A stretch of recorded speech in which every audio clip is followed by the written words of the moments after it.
bersyukur kepada Tuhan sebab Dia tidak pernah meninggalkan kita. Amin. Mari kita satukan hati kita dalam doa.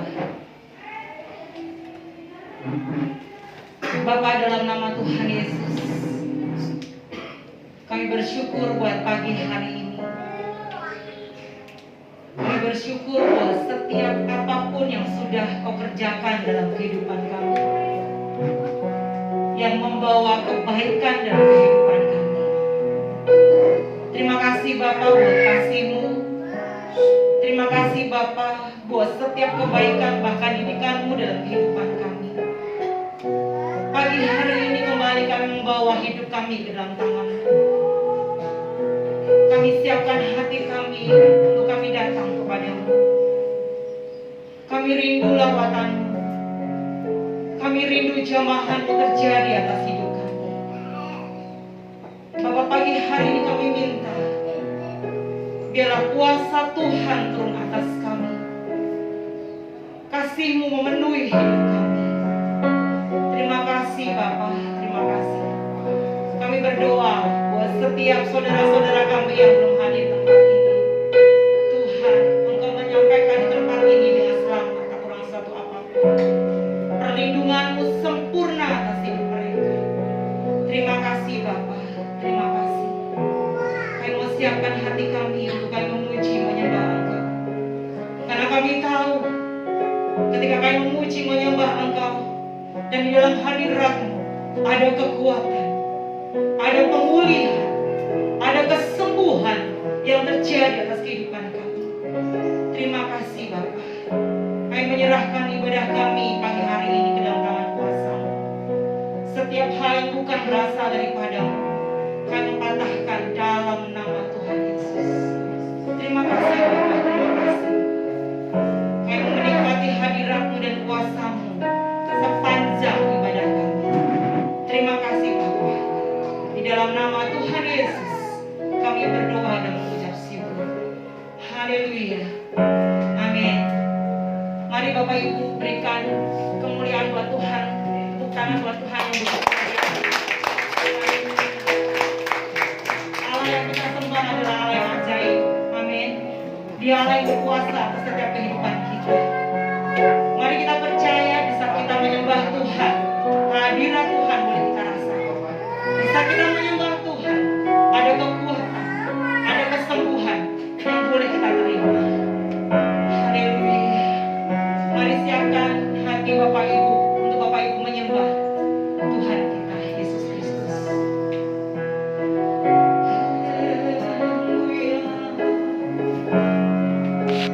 Haleluya.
Mari umat Tuhan, kita bangkit berdiri bersama-sama.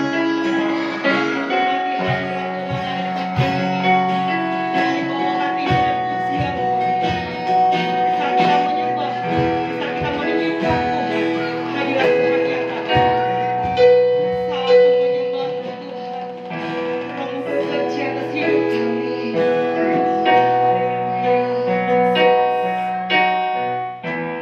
Saat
Sebab Engkaulah yang menjadi sumber kekuatan kami, sumber pengharapan kami.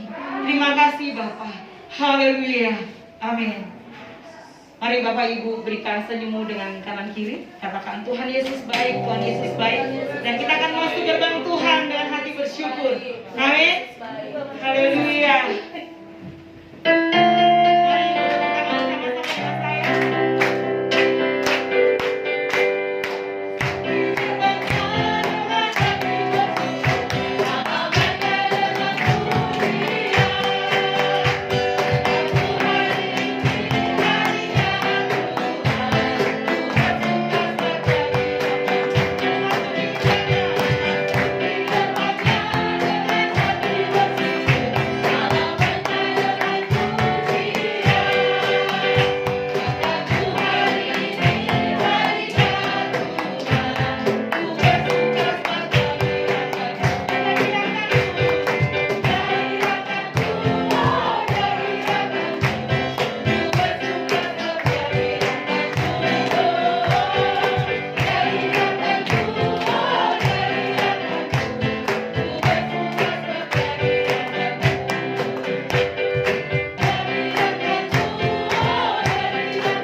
Berikan senyum dengan kanan kiri, amin.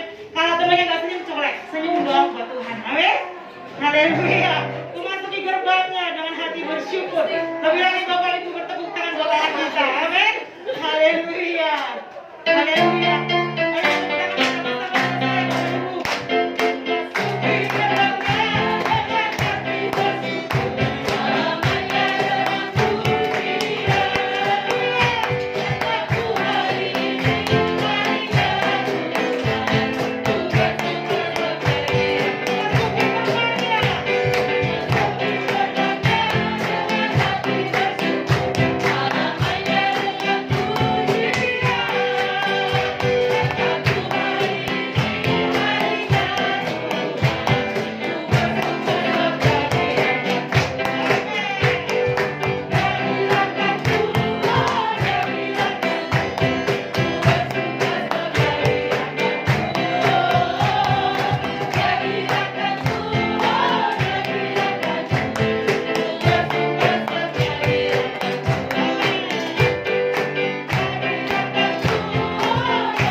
membawa hati kita kepada Tuhan.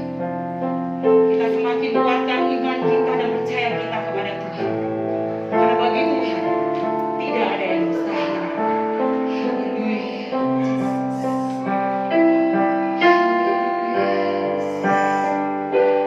Ku yakin saat kau beriman,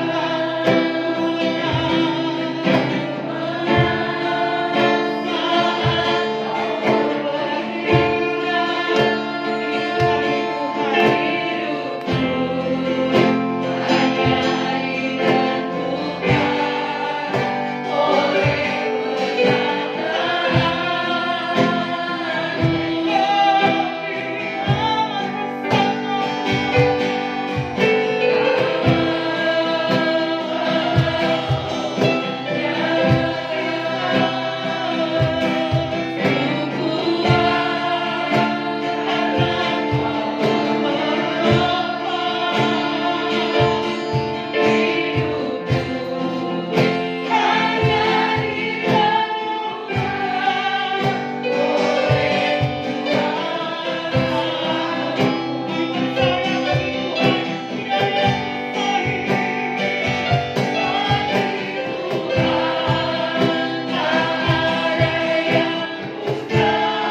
yang gak mungkin buat Tuhan.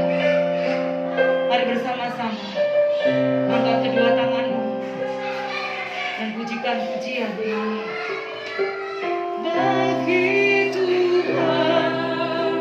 Tak yang mustahil. Ini yang menjadi iman percaya kami. Bagi Tuhan tak yang menjadi pengharapan kami Tuhan. Ketika semua pintu tertutup, tapi Tuhan Yesus sanggup membukakannya. Lagi katakan, bagi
Kami bersyukur Bapa, karena mujizat-Mu masih ada. Mujizat-Mu sungguh nyata. Biarlah kami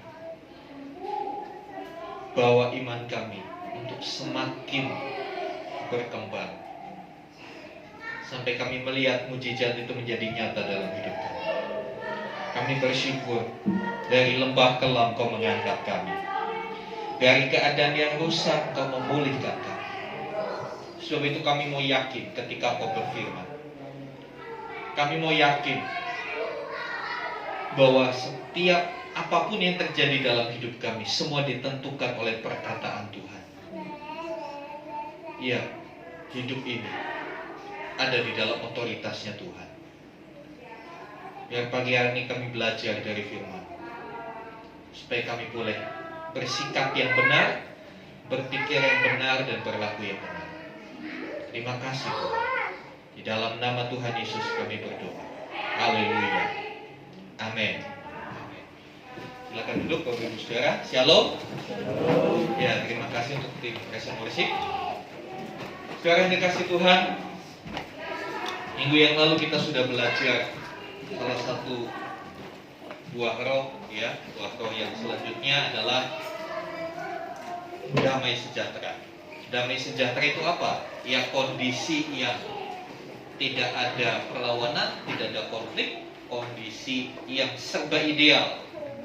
Bukankah itu yang kita perlukan di hari-hari ini?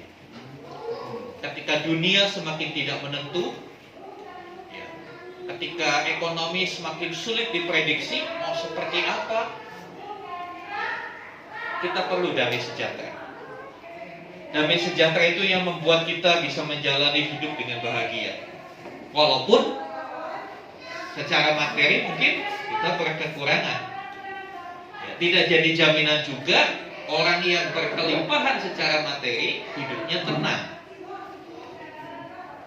Nah, bagaimana supaya kita memiliki damai sejahtera?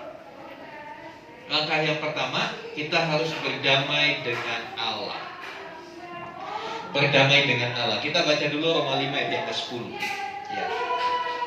Roma 5 ayat 10. Sebab jikalau kita ketika masih seteru diperdamaikan dengan Allah oleh kematian anaknya, lebih-lebih kita yang sekarang telah diperdamaikan pasti akan diselamatkan oleh hidupnya. Saudara yang dikasih Tuhan, dikatakan ketika kita masih seteru. Jadi ada saatnya manusia itu berseteru, bermusuhan dengan Allah. Ya. Ketika kita masih menjadi musuh Allah, kita didamaikan dengan Allah. Sehingga kita bisa berdamai oleh apa? Oleh kematian anaknya. Apalagi kita sekarang pasti diselamatkan oleh hidup. Next, kita akan lihat. Ya, dimulai dari hubungan yang rusak. Iya, berdamai dengan Allah. Kenapa kita harus berdamai dengan Allah? Iya, karena kita hubungannya tidak baik-baik saja. Hubungan kita rusak dengan Allah.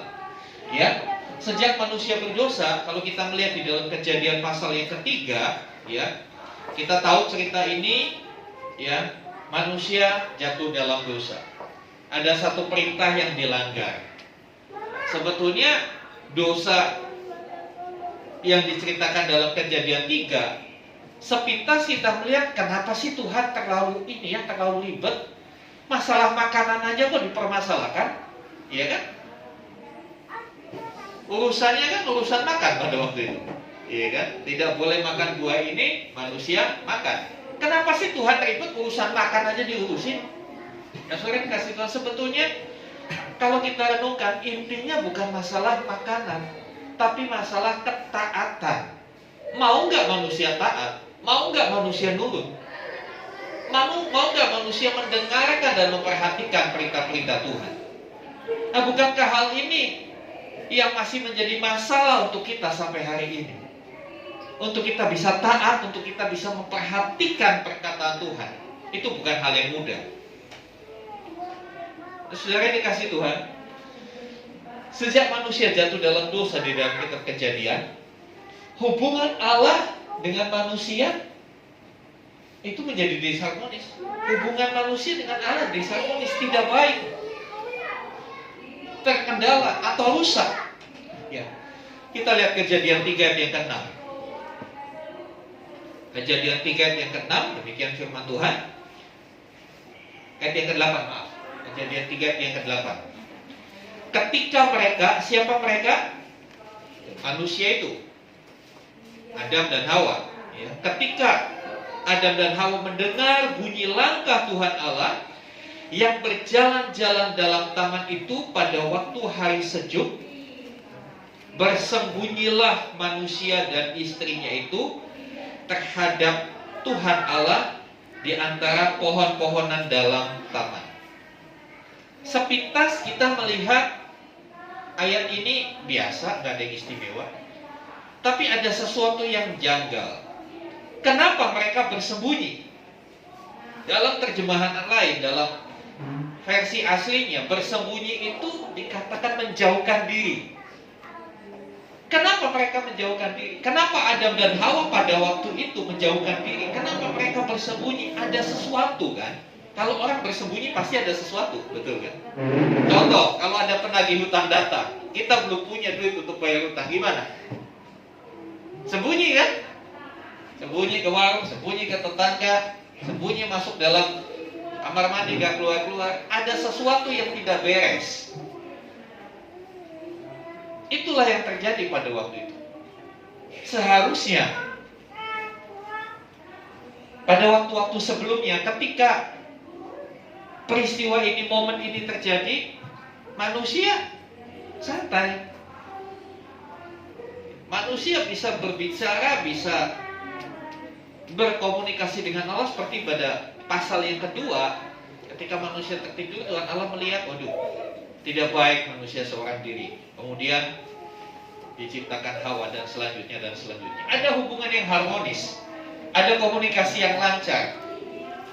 Tetapi di Kejadian 3 ayat 8 jelas sekali dikatakan, ketika mereka mendengar, baru dengar aja bunyi, Tuhan belum ngomong loh. Di ayat ini Tuhan gak ngomong, Tuhan gak panggil mereka. Begitu dengar aja, wah, Tuhan Allah datang nih. Berjalan-jalan, mereka sembunyi. Bukankah ini sesuatu yang janggal. Seharusnya mereka senang. Seharusnya mereka berkomunikasi. Tapi karena dosa, hubungan itu jadi disharmonis, jadi rusak. Ya. Yesaya 59 ayat 1 dan 2. Yesaya 59 ayat 1 dan 2.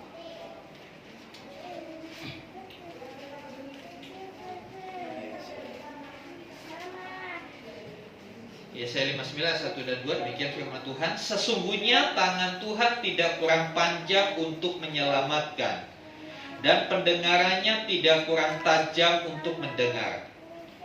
Tetapi yang merupakan pemisah antara kamu dan Allahmu ialah segala kejahatan, yang membuat ia menyembunyikan diri terhadap kamu sehingga ia tidak mendengar ialah segala dosa. Saudara yang dikasihi Tuhan, jelas sekali, dosa adalah pemisah. Dosa adalah penyebab rusaknya hubungan manusia dengan Allah. Dan manusia yang berdosa akhirnya berseberangan dengan Allah di pihak yang berbeda, berseteru. Manusia menjadi lawan, menjadi musuh Allah. Sejak saat itu manusia yang dilahirkan, sejak peristiwa itu, sejak kejatuhan itu, manusia yang dilahirkan sampai sekarang, manusia yang dilahirkan selalu membawa kecenderungan untuk menyenangkan diri sendiri. Contoh yang nyata dalam dunia sekarang, orang berusaha cari kesenangan. Orang berusaha mencari sesuatu yang membuat dirinya senang, dirinya bahagia, dengan berbagai cara. Nah, kadang kala cara-caranya tanpa mempertimbangkan orang lain. Dia cari kesenangannya dengan merugikan orang lain, dengan menyakiti orang lain. Yaitu kecenderungan dosa. Itu sebetulnya akibat dari dosa yang tidak bisa dihindari. Kemudian bukan hanya menyenangkan diri sendiri. Sejak manusia jatuh dalam dosa, manusia menjadi tuan atas dirinya, menjadi Tuhan. Manusia merasa ya berkuasa saya. Kalau saudara melihat dunia, motivator-motivator terkenal, webinar-webinar selalu mengajarkan bahwa kita ini mampu, kita ini bisa melakukan apapun juga. Ayo berpikir positif. Ayo lakukan, kamu bisa, kamu mampu menjadi apapun yang kamu inginkan, kamu mampu. Kelihatannya bagus, tapi sebetulnya akar dari pengajaran ini, akar dari pemikiran ini, manusia diarahkan menjadi Tuhan buat dirinya.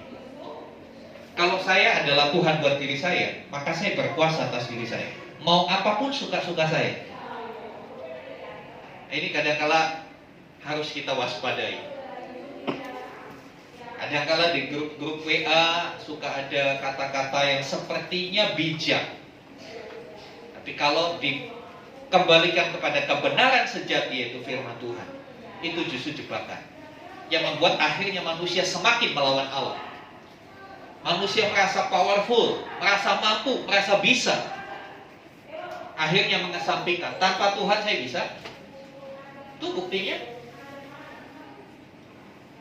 Saya bisa pergi kemana aja, padahal saya nggak pernah ke gereja. Lalu dia mulai menyerah. Mana kamu melayani, hidupmu miskin terus kan? Tanpa sadar, pemikiran-pemikiran itu menggiring kita untuk terus berseberangan dengan Allah. Ngeri, saudara. Kalau sudah posisinya berseberangan, ya selanjutnya memberontak. Dia nggak mau taat. Makanya gerakan yang terjadi hari-hari ini di dunia, ya bukan di Indonesia, mungkin belum sampai. Karena Indonesia itu selalu telat. Yang lain udah pakai handphone, kita barusan. Ya kan? Amerika, Eropa sudah pakai 5G, kita masih 4G. 4G-nya 4G kan? Gua punya, gua pencet, gua ngomong, meletakin. Ya, saudara dikasih Tuhan. Ada satu gerakan yang sedang dalam tanda petik naik daun. LGBT, lesbian, transgender, biseks. Saudara dikasih Tuhan, ini gerakan dunia, gerakan global, seperti virus. Kalau virus itu menghantam kesehatan fisik, tapi LGBT ini virus mental. Orang diarahkan untuk berpikir, ya kalau saya suka laki sama laki, apa urusan kamu? Kan saya nggak merugikan kamu. Ya. Saya suka sama sesama laki-laki, saya berhubungan badan dengan sama laki-laki, kan urusan saya dengan dia. Dia juga senang, saya senang. Apa masalahnya? Apa urusannya Tuhan ngatur-ngatur saya? Memberontak kepada Tuhan.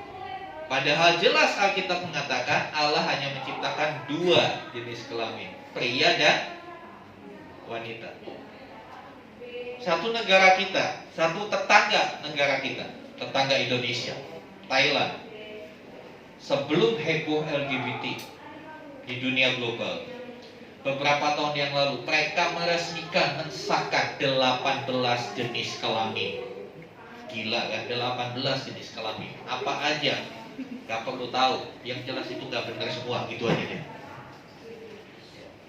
Salah satunya laki dengan laki, tapi posisi dia sebagai laki. Laki suka dengan laki, posisi dia sebagai perempuan. Laki suka dengan perempuan dan suka dengan laki-laki. Itu ada macam-macam variannya. Seperti variannya Starbucks, banyak itu ya.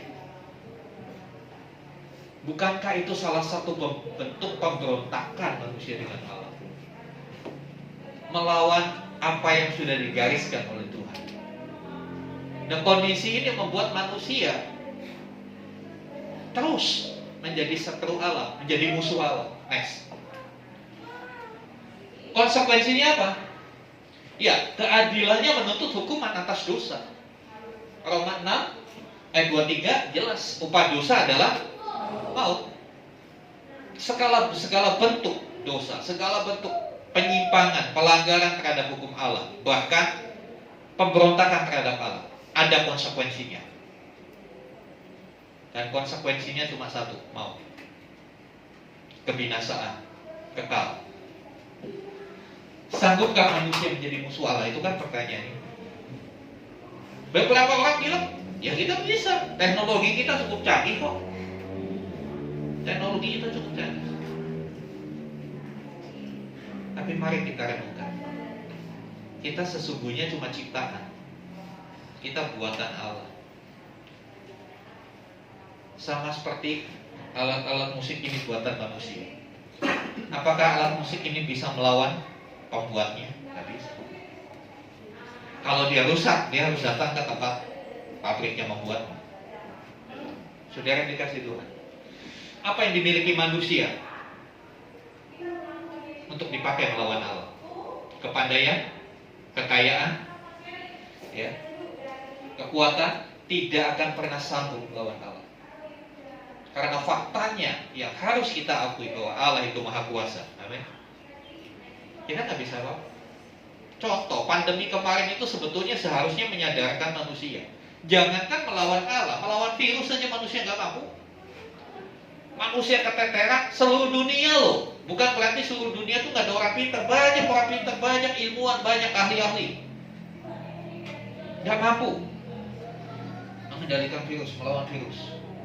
Terbukti banyaknya korban jiwa. Sesungguhnya kita hanya ciptaan yang memiliki keterbatasan. Ini yang harus selalu ada dalam pikiran kita dan hati kita. Kita ini ciptaan. Kita nggak akan pernah bisa melawan yang menciptakan kita. Next. Karena itu, ini bermusuhan. A dan B bermusuhan. Ini udah nggak mampu melawan B. Yang A ini udah nggak mampu melawan B. Caranya gimana? Ya berdamai, ya kan? Berdamai. Cara satu-satunya untuk menyelesaikan konflik ini adalah berdamai.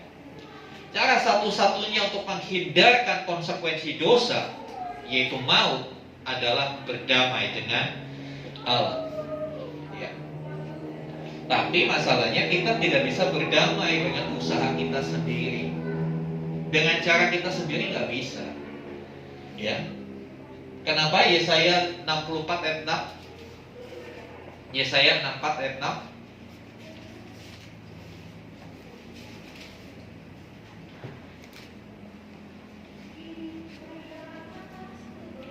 Demikian firman Tuhan. Demikianlah kami sekalian seperti seorang najis, dan segala kesalehan kami seperti kain kotor. Kami sekalian menjadi layu seperti daun, dan kami lenyap oleh kejahatan kami seperti daun dilenyapkan oleh angin. Kesalehan, perbuatan baik, amal ibadah kita dikatakan seperti kain kotor. Seperti kain kotor. Tempatnya di mana kain kotor? Di bawah, di pojokan. Pojokan dapur itu biasanya ada kain kotor untuk kelap-kelap. Dan selamanya kain kotor akan dihubungkan dengan yang kotor. Pada akhirnya kain kotor tempatnya di tempat sampah, dibuang. Segala perbuatan baik kita, bahkan segala pencapaian-pencapaian manusia di hadapan Allah, jika dibanding dengan kekudusan dan kemuliaannya, itu seperti kain kotor, gak ada artinya, gak ada harganya, tidak mampu menyelesaikan masalahnya dengan Allah. Kondisi berdosa, inilah masalah. Kondisi berdosa. Ya, dapatkah manusia menyelesaikan dosanya dengan usahanya sendiri? Ya, ada beberapa kepercayaan, beberapa agama, ya, prinsip keselamatannya prinsip timbangan. Pernah dengar? Prinsip timbangan. Jahatnya berapa, baiknya berapa ditimbang. Nah, kalau timbangannya rusak kan repot. Jahatnya berapa, baiknya berapa ditimbang. Kalau banyak jahatnya masih tetap, wah jahatnya 3 ton, baiknya cuma 2 ton. Kalah kan yang baik, masuk neraka katanya. Kalau baiknya banyak, masuk surga. Kita akan perhatikan next. Ya, saya kasih 2 gambar di sini. Yang sebelah kanan atas, gambar apa saudara? Makanan lezat, bergizi. Anggaplah itu sebagai kebaikan manusia, amal baik manusia, kesalehan manusia, ya kan? Ya. Kira-kira kalau makanan-makanan yang lezat-lezat itu disajikan di sini, saudara tahu ini apa? Gambar apa? Gambar apa? Bispot. Tempat apa? Tempat BAB. Tempat kotoran. Kalau orang sakit di rumah sakit, mau BAB dia diinfus nggak bisa ke kamar mandi, dia dikasih alat ini. Kira-kira makanan yang di sana taruh di sini, disajikan ke saudara, mau makan nggak? Itu makanan enak loh. Ada saksan di situ, ada B2 pagang, ada arsik. Yakin nggak mau? Kenapa? Tempatnya loh masalahnya. Masalahnya bukan masalah makanannya, betul nggak? Masalahnya tempatnya itu yang buat kita jijik. Apalagi pada bekas kuning-kuningnya di pinggirnya begitu. Sama-sama kuningnya asik. Wah, kami nggak selera makan dah. Saudara dikasih Tuhan, ketika sesuatu yang baik itu disajikan di tempat yang tidak baik, maka yang tidak baik itu jadi tidak baik. Makanan itu tidak akan pernah bisa mengubah benda ini, tapi benda ini mengubah citranya makanan. Betul? Mengubah citranya makanan, sehingga ketika kita memandangnya hilang selera kita.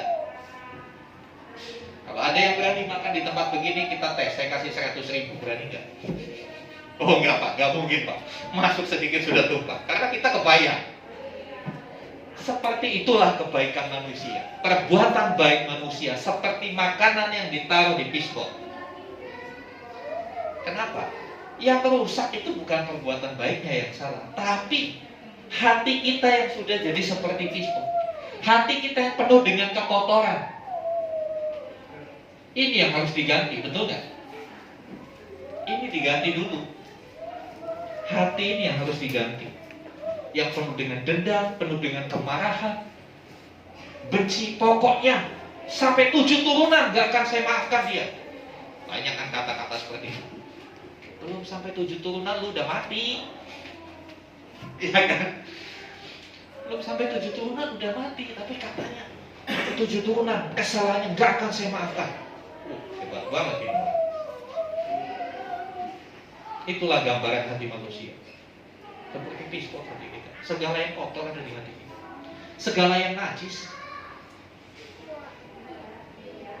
Beranikah kita menyajikan makanan yang enak kepada Tuhan dengan wadah seperti ini? Ganti dulu wadah. Itulah sebabnya kita perlu diperdamaikan dengan Allah. Next. Ya. Kita mau berdamai dengan Allah, tapi nggak bisa. Manusia ini mendekati Allah yang Maha Suci, Maha Kudus, Maha Mulia, nggak bisa. Karena apa? Manusia sudah terlanjur kotor. Hidup manusia itu sudah jadi seperti pistol, tempatnya yang kotor. Roma 3 ya, Roma 3 ayat yang ke-10. Sebelum masuk sini, lihat dulu Roma 3 ayat yang ke-10. Ayat 10 sampai 18. Seperti ada tertulis, tidak ada yang benar, seorang pun tidak. Tidak ada seorang pun yang berakal budi. Tidak ada seorang pun yang mencari Allah. Semua orang telah menyeleweng. Mereka semua tidak berguna. Tidak ada yang berbuat baik, seorang pun tidak. Kerongkongan mereka seperti kubur yang ternganga. Lidah mereka merayu-rayu, bibir mereka mengandung bisa. Mulut mereka penuh dengan sumpah serapah.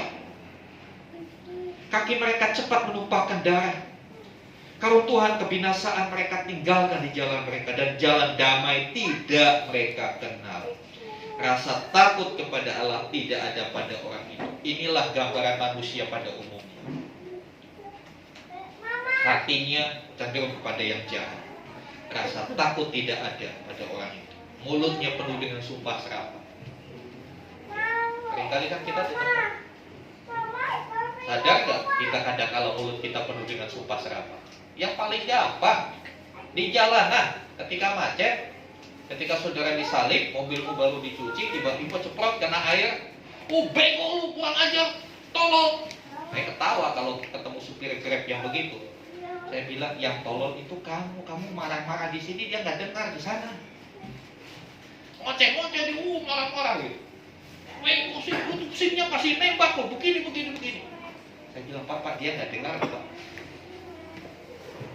Terus saya kan dikasih tuh, itulah manusia. Berani menghadap Allah dengan kondisi seperti itu.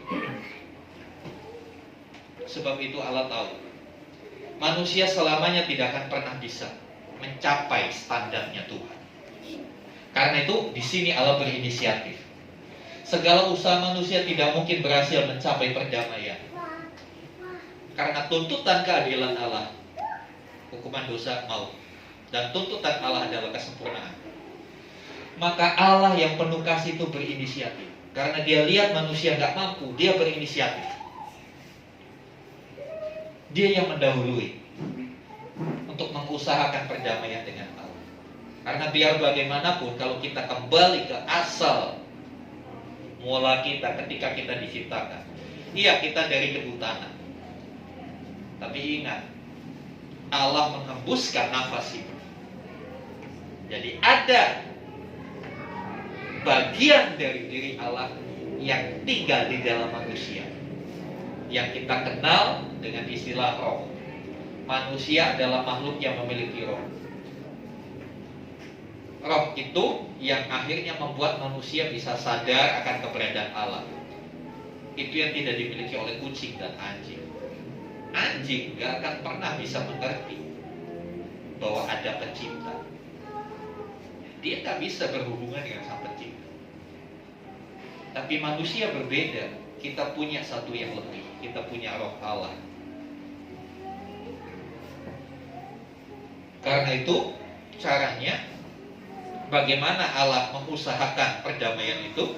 Yohanes 3:16, karena begitu besar kasih Allah akan dunia ini, sehingga dia telah mengaruniakan, He give, dia memberikan anaknya yang tunggal, the only begotten son. Dia memberikan anaknya yang tunggal, supaya setiap orang yang percaya kepadanya tidak binasa, tapi beroleh hidup yang kekal.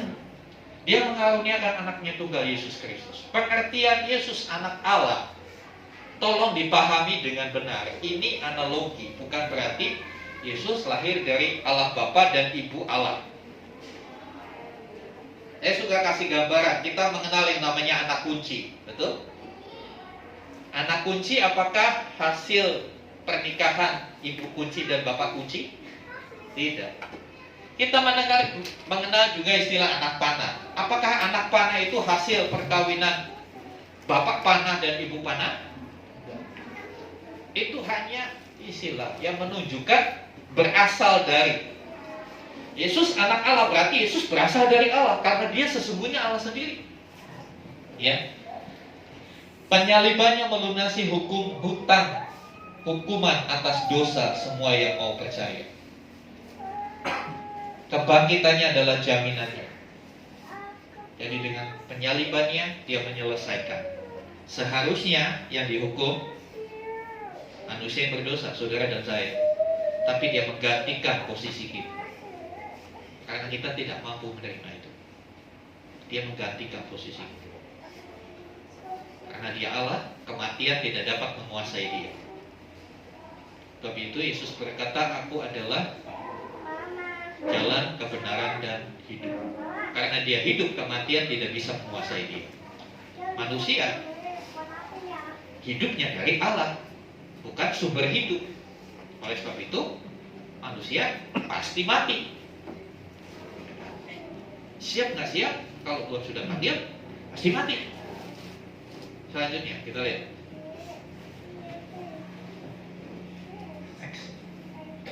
Ya, syaratnya apa?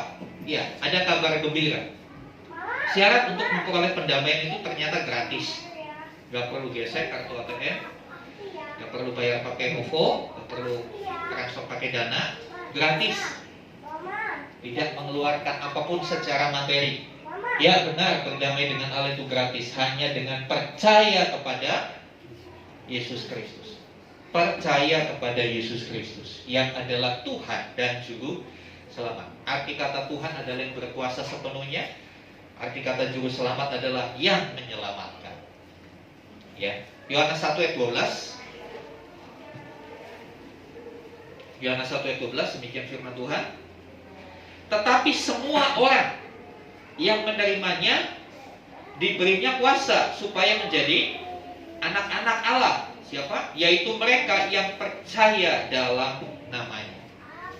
Percaya artinya mengakui karya Kristus, mengakui bahwa Yesus Tuhan dan Juru Selamat. Dia sudah mati di atas kayu salib menebus dosa kita. Tapi dia bangkit. Kita mengakui kebenaran itu dan menerima. Bukan cuma ngaku tapi menerima. Iya, itu untuk saya. Amin. Ya, karya Kristus untuk saya, itu menerima. Selanjutnya menyerahkan diri sepenuhnya. Setelah menerima, ya menyerahkan diri. Submit, tunduk. Setelah menyerahkan diri, lalu mentaatinya. Itu arti kata percaya. Sebab itu kadang-kala kita mendengar statement begini. Pokoknya sekali percaya, ya tetap percaya. Sekali percaya, tetap selamat. Gak bakal gak selamat. Ya namanya memang Pak Selamat. Jadi di mana-mana tetap selamat. Ya kalau ketabrak beca, dia tetap selamat. Ya. Karena namanya selamat katanya. Bukan itu maksudnya. Ya. Maksud pengertian sekali selamat tetap selamat itu adalah ketika percayanya benar. Gak cuma percaya. Contoh, saudara percaya Presiden Jokowi, Presiden Indonesia, percaya? Percaya. Saudara percaya Presiden Jokowi itu orang baik? Ya, saudara iya percaya. Tapi apakah saudara mau menyerahkan hidupmu kepada dia? Oh nanti dulu, betul ya?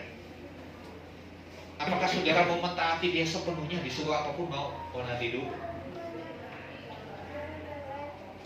Kepercayaan kepada Allah harus sampai pada satu titik, menyerahkan diri dan mau taat. Kalau ini ada dalam diri kita, barusan statement sekali selamat tetap selamat itu bisa terjadi. Karena percayanya terus-menerus, konsisten. Percayanya enggak, sekarang percaya nanti enggak. Percaya nanti enggak. Terus bahkan sekalipun Tuhan tidak menjawab doa kita, tetap kita percaya, tetap kita taat. Itu definisi percaya yang sesungguhnya. Ketika kita percaya dengan definisi seperti ini, itulah jalan untuk kita berdamai dengan Allah. Next. Ya. Hasilnya apa dari pendamaian? Yang jelas hidup damai, hidup dalam damai sejahtera dengan Allah. Tidak lagi bermusuhan. Enak gak bermusuhan? Enak. Gak perlu sembunyi, ya kan? Banyak kali orang gak mau ke gereja, kenapa? Ada konflik dengan temannya. Dan konflik itu gak mau diselesaikan. Makanya lebih pilih gak usah ke gereja. Saya berharap jemaat di tempat ini, kalau ada konflik, selesaikan. Yuk kita hidup damai. Ya. Nanti minggu depan kita belajar. Setelah berdamai dengan Allah, kita harus berdamai dengan sesama. Ya. Selanjutnya hasilnya adalah surat hutang dihapuskan. Orang yang berdosa itu seperti berhutang, diibaratkan orang berhutang. Hutang adalah tetap hutang. Contoh, saudara punya hutang sama bank X, bank BCA gitu ya. Saudara punya hutang sekian puluh juta. Terus saudara bilang, udah deh gini aja. Saudara promoin bank BCA. Bank BCA itu keren loh, begini. Apakah dengan saudara promo bank BCA hutang lunas? Enggak kan? Harus tetap bayar. Harus tetap bayar. Atau saudara begini, wah anaknya yang punya BCA saudara kasih kue ulang tahun waktu ulang tahun. Apakah itu membuat hutang lunas? Enggak. Hukum dalam hutang piutang baru lunas kalau ada sejumlah uang. Kalau uang yang kita pakai, kita kembalikan. Kalau hutang itu terbayar, urusan selesai, sudah tidak ada masalah lagi. Orang berdosa itu ibaratnya orang berhutang. Ketika kita berhutang, ya bayar hutang. Tetapi kita tidak punya kemampuan untuk membayar hutang itu. Dan datang satu pribadi, Yesus Kristus, yang membayarkan hutang itu bagi kita. Karena dia udah bayar, lunas. Sama seperti tadi, ketika saya punya utang BCA, tiba-tiba salah satu dari saudara datang ke bank itu, nih atas nama Pak Ubaja Irawan, mana saya lunasi. Udah, berarti selesai. Ada orang yang mengambil beban saya, menyelesaikan beban saya terdampak. Saya dianggap sudah lunas. Itulah hasil pendamaian. Itulah hasil karya Kristus bagi manusia. Selanjutnya, orang yang diperdamaikan dengan Allah bukan lagi musuh, tetapi anak. Luar biasa. 1 Yohanes 3 ayat 2. 1 Yohanes 3 ayat 2.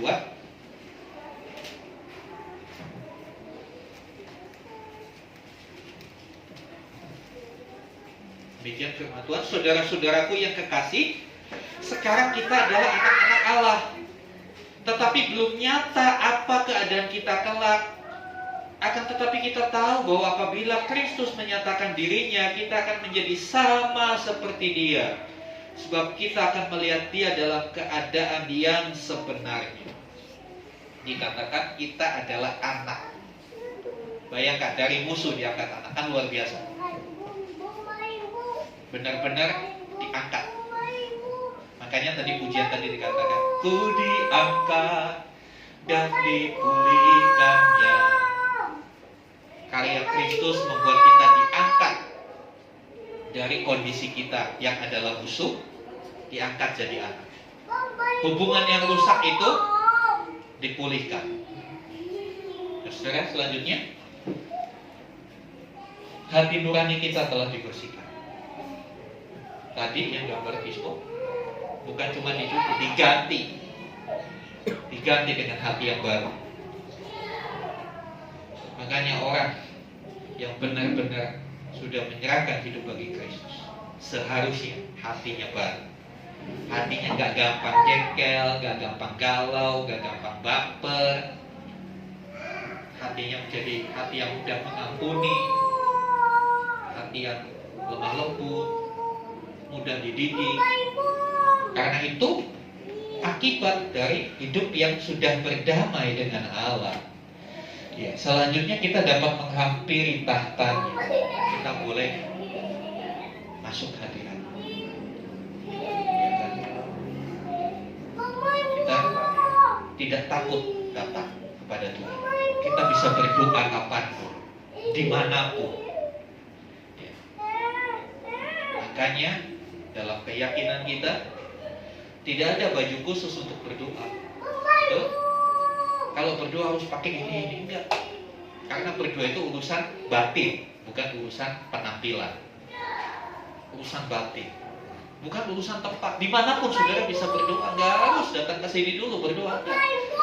Di mobil saudara bisa berdoa. Bahkan mohon maaf, ketika saudara di toilet lagi BAB, boleh berdoa nggak di toilet? Ya boleh aja. Tapi kalau ada kamar yang lebih baik, kenapa di toilet gitu kan? Ya, bukan masalah boleh nggak boleh. Ya.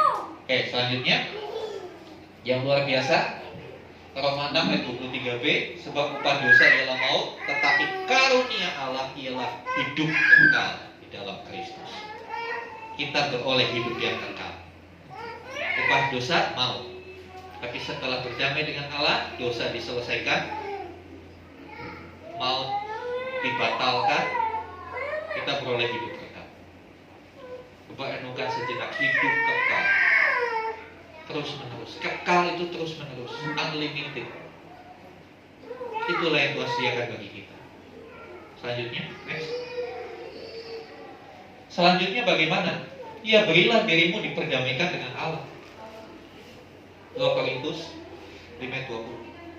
Mau gitu, sadar bahwa kita ini gak akan mampu melawan Allah, gak akan mampu terus-menerus berada di pihak yang berseberangan dengan Allah. Ayo berdamai, jangan keraskan hatimu, buka hatimu, terima anugerahnya. Setelah diperdamaikan dengan Allah, firman Tuhan Yohanes 8 ayat 11, aku pun tidak akan menghukum engkau. Ya, karena diperdamaikan kita tidak dihukum. Kalau sudah dua negara yang ribut ini anggap aja Rusia sama Ukraina, kalau berdamai ya udah, gak dibom lagi, ya kan? Gak diserang pakai rudal lagi, udah berdamai. Ya, tidak ada lagi hukuman.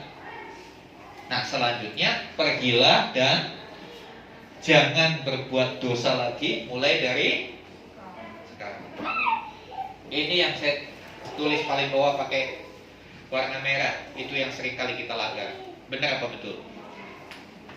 Kadang-kala kita sudah minta ampun, kita sudah berdamai dengan Tuhan, bikin lagi. Ya. Udah sama Tuhan, ya Tuhan, minal aidin wal faizin, mohon maaf lahir dan batin. Tapi nggak lama bikin lagi. Saudara yang dikasih Tuhan, biarlah Yohanes 8 ayat 11 ini menjadi sesuatu yang terus kita ingat. Pergi dan jangan berbuat dosa lagi mulai dari sekarang. Karena itu yang membuat kita terus dalam keadaan berdamai dengan Allah. Ketika kita berdamai dengan Allah, kita tidak perlu bingung dengan apa yang terjadi di dunia. Kita tidak perlu khawatir dengan apa yang terjadi. Mau pertalite 10.000, mungkin minggu depan naik 100.000. Masa bodoh. Kenapa? Kita percaya ketika kita berdamai dengan Allah, kita anak Allah sebagai Bapa kita, dia akan jamin hidup kita. Adakah seorang anak kelaparan ketika ada bersama dengan bapaknya? Dia akan terjamin keamanannya, makanannya, semuanya terjamin. Bapa kita adalah Bapa yang bertanggung jawab. Allah adalah Bapa yang bertanggung jawab. Tuhan Yesus berkhotbah, dia berkata, burung di udara dia pelihara, bunga di padang dia dadani, terlebih kita. Percayalah, dia Bapa yang sangat bertanggung jawab terhadap anak-anak. Posisikan hidupmu berdamai dengan Tuhan senantiasa. Setelah dosa diampuni, pergi, jangan berbuat dosa lagi. Mari kita datang kepada Tuhan. Ya, saya udah pemain musik. kita akan menghampiri tahta Allah. Haleluya.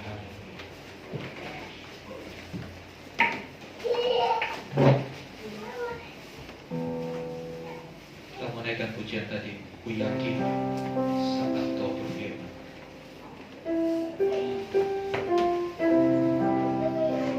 Haleluya.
Saudara yang dikasih Tuhan,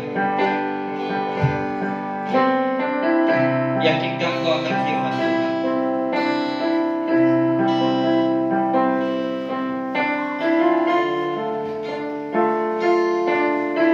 Allah yang lebih dulu berinisiatif untuk berdamai dengan kita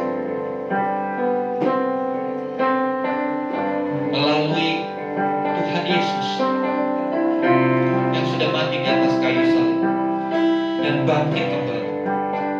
Dia menyediakan jalan perdamaian. Dia untuk melalui jalan itu tidak perlu bayar, hanya perlu percaya. Percaya artinya mengakui, menerima, menyerahkan hidup dan mentaati Kristus. Sampai di mana percaya kita? Saudara yang tahu, mari tingkatkan percayamu kepada Tuhan, supaya hidupmu senantiasa ada di dalam damai sejahtera dengan Allah. Karena ketika kita hidup berdamai dengan Allah, kita boleh menghampiri tahta Allah dengan bebas melalui doa kita kapanpun. Alkitab mengajarkan berdoalah senantiasa. Artinya apa? Kita tidak punya waktu-waktu khusus, jam segini harus berdoa, dan kapanpun kita mau datang saja. Bukan kayak di hak istimewa. Saudara kalau mau ketemu presiden aja harus bikin janji. Ada jam-jamnya, nggak bisa sesuka hati. Nggak mungkin jam 1 malam saudara ingin ketemu presiden. Tapi adalah hal yang luar biasa. Kita boleh menjumpai Allah, Tuhan semesta alam, 24 jam dalam satu hari. Mau jam 1 malam, jam 2 pagi, subuh, engkau mau datang kepada Tuhan. Dia selalu punya waktu buat kita. Iya, Tuhan selalu punya waktu buat kita. Tapi pertanyaannya, apakah kita punya waktu buat Tuhan? Adakah kita terlalu sibuk dengan urusan kita? Adakah untuk berdoa, untuk baca Alkitab kita terlalu sibuk, gak punya waktu? Betapa naifnya kita, betapa arogannya kita sebagai ciptaan, berani bilang Tuhan aku gak punya waktu. Saudara yang dikasih Tuhan, biar kebenaran ini menjadi sesuatu yang mengubahkan cara berpikir kita.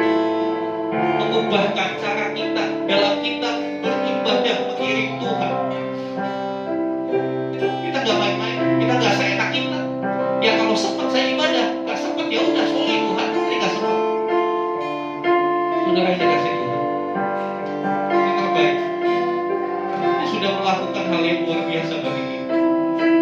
Kita bisa kuat karena Dia menopang kita. Kita bisa aman karena Dia menjaga kita. Kita bisa menang dari setiap masalah kita karena Dia bertindak bagi kita. Karena bagi Tuhan tidak ada yang mustahil. Bagi Tuhan tidak ada yang tak mungkin.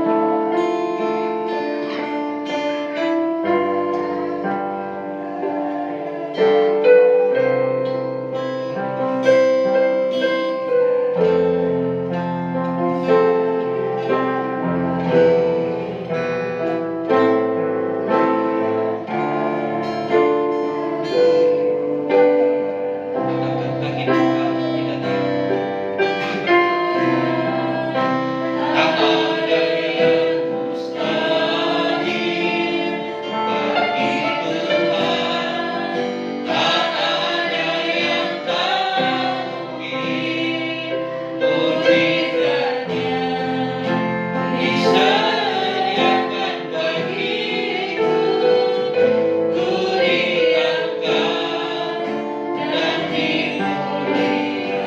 bagi Tuhan bersama-sama kita berdiri.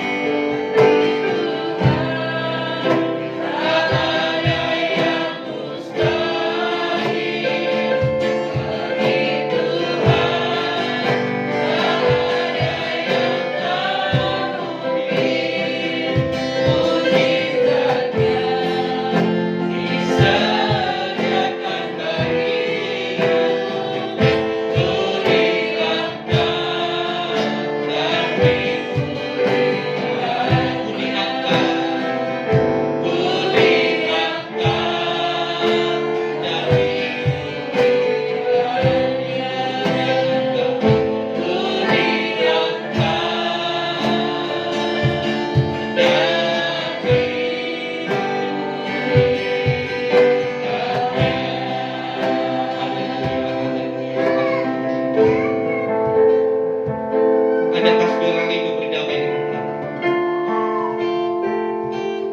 Kalau mungkin hari-hari ini saudara merasa jauh dari Tuhan, saudara merasa sedang berseberangan dengan Tuhan, saya mau katakan, rugi kalau kita berseberangan dengan Tuhan. Tidak akan kita akan mendapat apa-apa ketika kita berseberangan dengan Tuhan. Mari berdamai dengan Tuhan. Semua kita tutup mata. Saudara yang rindu mau berdamai dengan Tuhan, angkat tangan. Selama ini kau begitu banyak memberontak, hatimu keras, hatimu pahit, akan kau kecewa sama Tuhan. Padahal yang salah kita, tapi kita kecewa sama Tuhan. Itulah istimewanya manusia. Kita mau minta ampun, kita mau berkata, Tuhan, aku mau berdamai denganmu. Aku mau hidup dalam damai sejahtera dengan Tuhan. Pribadi yang mengangkat tangan, silakan saudara berdoa. Tuhan begitu dekat. Tuhan ada di hadapanmu saat ini. Begitu dekat, lebih dekat dari tarikan nafas saudara. Haleluya, haleluya, haleluya, haleluya. Terima kasih Tuhan, karena jalan pendamaian sudah Tuhan sediakan bagi kami. Pengampunan selalu Tuhan sediakan bagi kami. Ampuni kami. Kalau dulu kami sudah diampuni, tapi kami balik lagi bikin dosa. Ampuni kami Tuhan. Biar hari ini menjadi satu titik balik yang total, untuk kami benar-benar bertobat, untuk kami benar-benar tidak lagi berbuat dosa. Mulai dari sekarang, Roh Kudus, Kau tahu kekuatan kami tidak seberapa. Kami seringkali gagal. Untuk mentaati firman Tuhan, kami seringkali gagal. Roh Kudus, kami perlu Engkau. Bantu kami, tolong kami, pegang tangan kami, berikan kekuatan untuk kami boleh hidup seturut dengan kehendak Bapa. Biarlah damai sejahtera Allah yang melampaui segala akal itu melimpah atas setiap saudara. Terima damai sejahtera itu di dalam nama Tuhan Yesus. Di dalam nama Tuhan Yesus. Setiap kegelisahan, setiap kekhawatiran, setiap kegalauan disingkirkan dalam nama Tuhan Yesus. Digantikan dengan hati yang penuh pengharapan kepada Tuhan. percaya penuh kepada Tuhan. Karena bersama Tuhan kami akan melihat perkara-perkara besar. Sebab bagi Tuhan tidak ada yang mustahil, tidak ada yang tidak mungkin. Dan mujizat itu sudah disediakan bagi kita. Mampukan kami Tuhan untuk meraih mujizat itu menjadi nyata dalam hidup kami. Terima kasih Tuhan. Bersyukur buat kebenaran-Mu pagi hari ini.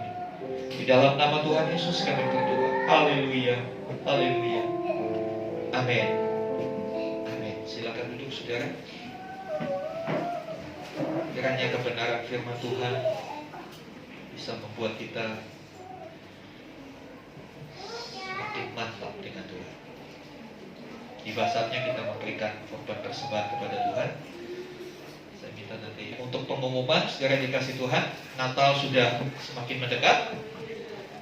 Bantu doa supaya kita bisa mendapatkan tempat yang terbaik untuk kita bisa merayakan Natal, karena tidak mungkin Natal kita dibuat di tempat ini. Akan gak cukup. Ya, jadi kita akan cari tempat, entah itu hotel atau aula. Kita sementara mencari, hubungi beberapa pihak supaya bisa meninjak tempat itu. Ya, tolong bantu doa. Ya, kemudian ke depan nanti baik kaum muda, sekolah minggu maupun kaum wanita diharap sudah mulai mempersiapkan hal-hal sesuatu yang akan ditampilkan, dipersembahkan dalam perayaan Natal. Jadi mulai latihan, ya. Ya, saudara di bawah sudah tersedia amplop persembahan Natal. Ya, sudah tersedia amplop persembahan Natal. Saudara bisa ambil, saudara bisa bawa pulang. Doakan, isi sesuai dengan nominal yang ditaruh dalam hati saudara. Pastinya sesuai dengan kapasitas kita masing-masing. Ya, sesuai dengan kemampuan kita. Ya, itu paling lambat diserahkan bulan November. Paling lambat dikembalikan bulan November. Ya. Jadi saudara bisa bawa, ya terserah. Pak, itu bagaimana? Tiap orang atau tiap keluarga terserah. Kalau mau satu keluarga satu silakan. Kalau mau tiap orang silakan. Karena ya kembali, kalau buat saya sama aja, mau satu keluarga satu orang satu silakan. Satu keluarga 100.000. Saya satu orang satu, suami istri 50-50, kan sama aja nominalnya saudara. Hanya cara membaginya aja, bukan itu ya, terserah. Iya. Cuma pesan saya sebelum mempersembahkan berdoa dulu. Tanya Tuhan. Istilahnya Natal ini kan gambarannya ya ulang tahunnya Tuhan Yesus. Tuhan Yesus mau ulang tahun, kita mempersiapkan kado ya. Amin. Kadonya bukan berupa rupiah saja, tetapi teristimewa hati kita yang mau diperdamaikan dengan Allah. Amin. Ya, untuk Jumat ini Komsel giliran Cikarang. Ya, Jumat ini Komsel giliran Cikarang. Ya, saya kira itu yang dapat disampaikan. Mari sama-sama kita bagi diri. Kita akan naikkan doa-doa syafaat kita. Saya undang Bapak Sandi pimpin kita dalam doa syafaat.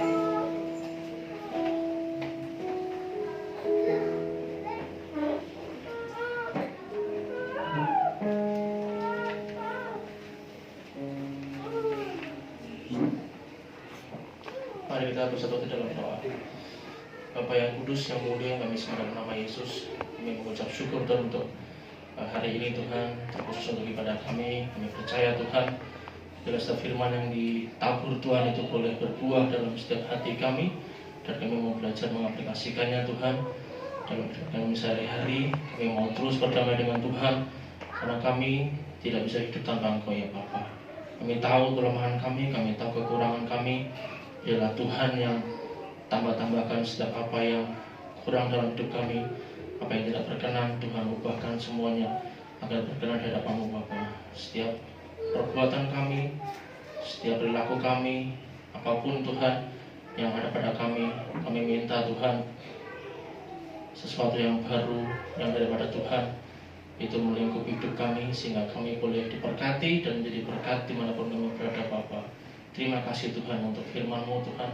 Terima kasih untuk kebenaran-Mu. Terima kasih untuk sesuatu yang baru yang boleh kami terima pada hari ini Bapa. Kami berdoa Tuhan, hari ini Tuhan, untuk bangsa kami Indonesia Bapa. Kami percaya Tuhan, Tuhan yang berdaulat atas bangsa kami Tuhan, sehingga bangsa kami Tuhan menjadi bangsa yang benar-benar takut akan Engkau, bangsa yang benar-benar makmur, bangsa yang senantiasa terus Tuhan menyembah Engkau, karena kami tahu Tuhan kesadaran bangsa kami ini Tuhan adalah kesadaran kami Bapa. Kami mau terus Tuhan bawa bangsa kami mau terus Tuhan berdoa untuk bangsa kami Tuhan, sehingga bangsa kami penuh dengan damai sejahtera daripada Tuhan. Kami percaya Tuhan senantiasa ada sesuatu yang baru untuk bangsa kami Tuhan, hal yang lebih baik, hal yang lebih maju Tuhan. Biarlah bangsa kami ini Tuhan terus dalam genggaman tangan-Mu ya Bapa. Terima kasih Tuhan, kami percaya Tuhan untuk pemerintahan Presiden kami Jokowi, semua yang terlibat dalam jajaran pemerintahnya, kami percaya Tuhan yang ambil alih, Tuhan yang berkati, Tuhan yang berikan mereka hikmat marifat, sehingga apapun keputusan Tuhan, apapun peraturan apapun, setiap yang menjadi keputusan mereka Tuhan, itu biarlah mendatangkan damai sejahtera bagi bangsa kami, mendatangkan sukacita bagi bangsa kami Bapa, sehingga senantiasa Tuhan boleh mendatangkan kesukaan buat bangsa kami Tuhan. Terima kasih Tuhan, kami percaya Tuhan roh hikmat marifat ada pada mereka semua Bapa. Kami percaya Tuhan untuk gereja kami GBT People Community, kami serahkan Tuhan seluruh Tuhan visi misi kami dalam tangan-Mu, sehingga biarlah Tuhan melalui gereja kami ini Tuhan banyak jiwa-jiwa boleh berdatangan Tuhan, banyak jiwa-jiwa boleh dimenangkan, sehingga gereja kami ini menjadi impact yang luar biasa Tuhan bagi keluarga-keluarga, bagi orang-orang sekitar, bagi semua Tuhan yang boleh menerima kebenaran Injil-Mu Tuhan atas gereja kami Bapa. Kami bersyukur, kami percaya Tuhan, kami menjadi terang, kami menjadi garam dimanapun kami berada Bapa. Kami percaya Roh Kudus yang mampukan kami untuk kami terus berjalan dalam kehendak dan rencana-Mu Bapa. Terima kasih Tuhan, berdoa juga Tuhan untuk gembala kami Bapak Bojo Irawan. Kami percaya Tuhan yang berkati setiap pelakaiannya, Tuhan yang berkati Tuhan setiap pergumulannya, apapun Tuhan yang diperbuat tangannya, Tuhan buat berhasil Tuhan. Bahkan Ibu Dia, keluarga Sharon dan Sasa, semuanya Tuhan yang berkati. Kami percaya Tuhan keluarga ini Kau bentuk Tuhan untuk senantiasa menyenangkan hati-Mu Tuhan. Kami percaya kekuatan pengurapan yang terus menerus baru Tuhan ada pada mereka, sehingga senantiasa membangun bahwa gereja ini juga setiap kami jemaatnya Tuhan boleh mengenal Tuhan lebih lagi Bapa. Terima kasih Tuhan, saya percaya Tuhan berkat-Mu melimpah atas keluarga Bapak Bojo dan semua saudara-saudaranya Bapak. Terima kasih Tuhan Yesus, kami mau percaya, kami mau serahkan terus Tuhan hidup kami dalam tangan-Mu Tuhan, sehingga kami senantiasa boleh mengandalkan Tuhan di atas segala-galanya Tuhan. Kami mau melibatkan Tuhan di setiap perkara demi perkara hidup kami Bapa, karena kami tahu Tuhan, Engkau Tuhan yang kami andalkan, Engkau Tuhan yang kami harapkan Tuhan. Tiada yang lain Tuhan, Engkaulah Tuhan yang senantiasa bernaung atas hidup kami Bapa. Dan kami serahkan Tuhan seluruh pergumulan kami Tuhan, para jemaat Tuhan, seluruh hidup kami Tuhan, keluarga besar kami semua Tuhan dalam perlindungan Tuhan yang sempurna. Tutup pengurus kami semua Tuhan dengan kuasa darah-Mu yang kudus Bapa. Kami sebentar akan menerima berkat-Mu Tuhan. Mari saudara, buka hatimu, angkat tanganmu. Sekarang saudara-saudaraku yang kekasih, terimalah rahmat anugerah dari Allah Bapa di surga, di dalam kasih dan karya Tuhan Yesus yang telah memperdamaikan kita dengan Allah. Bersama dengan pengurapan penyertaan Roh Kudus, terimalah berkat-berkat jasmani, terlebih lagi berkat rohani. Jadilah berkat dimanapun Tuhan menempatkan kita. Karena itu pergilah, jadikanlah semua bangsa murid. Baptislah mereka dalam nama Bapa dan Anak dan Roh Kudus, dan ajarlah mereka melakukan segala sesuatu yang telah kuperintahkan kepadamu. Dan ketahuilah, aku menyertai kamu senantiasa sampai kepada akhir zaman. Demikian Tuhan Yesus akan datang kembali, menjemput kita, membawa kita masuk dalam kebahagiaan kekal, supaya di mana Tuhan Yesus berada, di situ pun kita boleh berada. Terima kasih Tuhan. Di dalam nama Tuhan Yesus kami berdoa. Haleluya. Amin.